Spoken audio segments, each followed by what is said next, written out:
Resmin bye എല്ലാവർക്കുള്ള പരാതി ജാസ്മിന്റെയും ഗബ്രിയുടെയും ഇടയിൽ കിടന്ന് അവർക്കുള്ള ഒരു ദൂതുമായിട്ട് അവിടെ നിൽക്കുന്നു എന്നുള്ളതായിരുന്നു.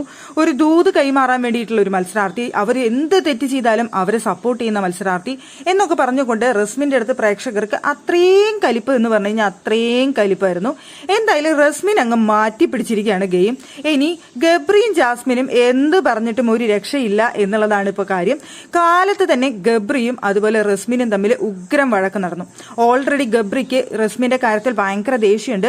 ജാസ്മിനെ തന്നിൽ നിന്ന് അകറ്റിയത് അവിടെ റസ്മിൻ ആണ് എന്നാണ് ഗബ്രി വിശ്വസിക്കുന്നത്. ജാസ്മിന്റെ മനസ്സിലേക്ക് ആവശ്യമില്ലാത്ത കാര്യങ്ങളൊക്കെ ഇട്ടുകൊടുത്തത് റസ്മിൻ ആണ് എന്ന് അവിടെ ഗബ്രി തന്നെ ജാസ്മിന്റെ അടുത്ത് പറയുന്നുണ്ടായിരുന്നു. അതിനുശേഷം ഓൾറെഡി റസ്മിന്റെ അടുത്ത് നല്ല ദേഷ്യത്തിലാണ് ഗബ്രി. പക്ഷേ രാവിലെ അവിടെ സ്റ്റോർ റൂമിലെ ബെല്ലടിച്ച സമയത്ത് ഗബ്രി ഓടി വന്നത് അവിടെ ഇഷ്ടപ്പെട്ടില്ല റസ്മിന്. റസ്മിൻ അത് ചോദ്യം ചെയ്തതിനെ ഗബ്രി ഭയങ്കരമായിട്ട് ചൂടായിട്ട് ഭയങ്കരമായിട്ട് ദേഷ്യപ്പെടുന്നുണ്ടായിരുന്നു. റസ്മിൻ പക്ഷെ കൂളായിട്ട് പറഞ്ഞു, ക്യാപ്റ്റൻ എന്ന നിലയിൽ അവിടേക്ക് വരാനായിട്ടുള്ള അധികാരം എനിക്കേ ഉള്ളൂ, നിങ്ങൾക്ക് ആർക്കുമില്ല എന്നുള്ളതാണ് റസ്മിൻ അവിടെ പറഞ്ഞുള്ളൂ.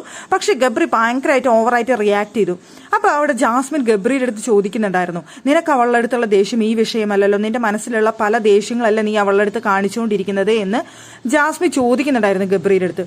അതിനുശേഷം റസ്മിനെ വിളിച്ചിരുത്തിയിട്ട് അവിടെ ജാസ്മിൻ സംസാരിക്കുന്നുണ്ട്. എന്താണ് നിങ്ങൾക്കിടയിലെ പ്രശ്നം എന്ന് ചോദിക്കുന്നുണ്ട്. അപ്പോൾ റസ്മിൻ പറയുന്നത് ഞങ്ങൾക്കിടയിൽ എന്ത് പ്രശ്നം, ഒരു പ്രശ്നമില്ല എന്ന് പറയുന്നുണ്ട് റസ്മിൻ.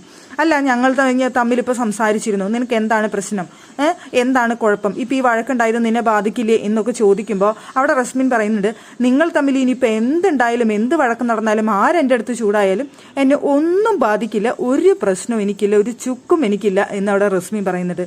നിങ്ങൾ മുമ്പൊക്കെ എനിക്കത് ബാധിക്കുമായിരുന്നു, എനിക്കത് വിഷമമാവുമായിരുന്നു, ഞാൻ ഇടപെടാൻ വരുമായിരുന്നു, പക്ഷെ ഇപ്പൊ എനിക്ക് ഒന്നും ബാധിക്കില്ല, ഇന്നലത്തോടു കൂടി ഞാനത് ഉറപ്പിച്ചു എന്നാണ് അവിടെ റസ്മിൻ പറയുന്നത്. ഇനി നിങ്ങളായി നിങ്ങളുടെ പാടായി നിങ്ങളുടെ ഗെയിം ആണെങ്കിലും ശരിയോ എന്താണെങ്കിലും ശരി, ഒന്നിലേക്കും ഞാനില്ല എന്നവിടെ റസ്മിൻ തറപ്പിച്ച് പറഞ്ഞിരിക്കുകയാണ്.